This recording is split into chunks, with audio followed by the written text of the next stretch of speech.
Hello! So, new hair si Mommy Jack. Para naman kahit buntis ay merong mga korte yung buhok natin. So, sasagutin natin itong question ni Daddy Joel. Yung asawa ko po, Calvit at Nata4 lang nireseta. Okay lang po ba yun kahit walang folic? Kasi di na po siya niresetahan. Okay, sir. Upon my research, Calvit is calcium. And yan din po yung tinitake ko.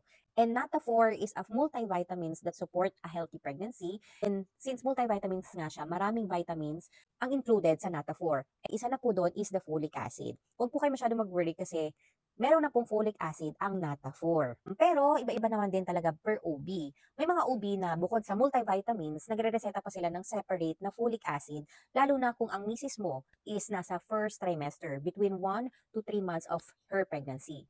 Kasi very important talaga ang folic acid during that time para maiwasan natin ang mga chural tube defect na sakit sa mga bata or birth defect and masuportahan yung pagbuo ng mga cells. That is the important of folic acid. Tulad nga ng sabi ko, sa Nata4 na multivitamins, meron na pong folic acid doon. So yun lang, Daddy Joel. I hope na satisfied ka sa answer ko.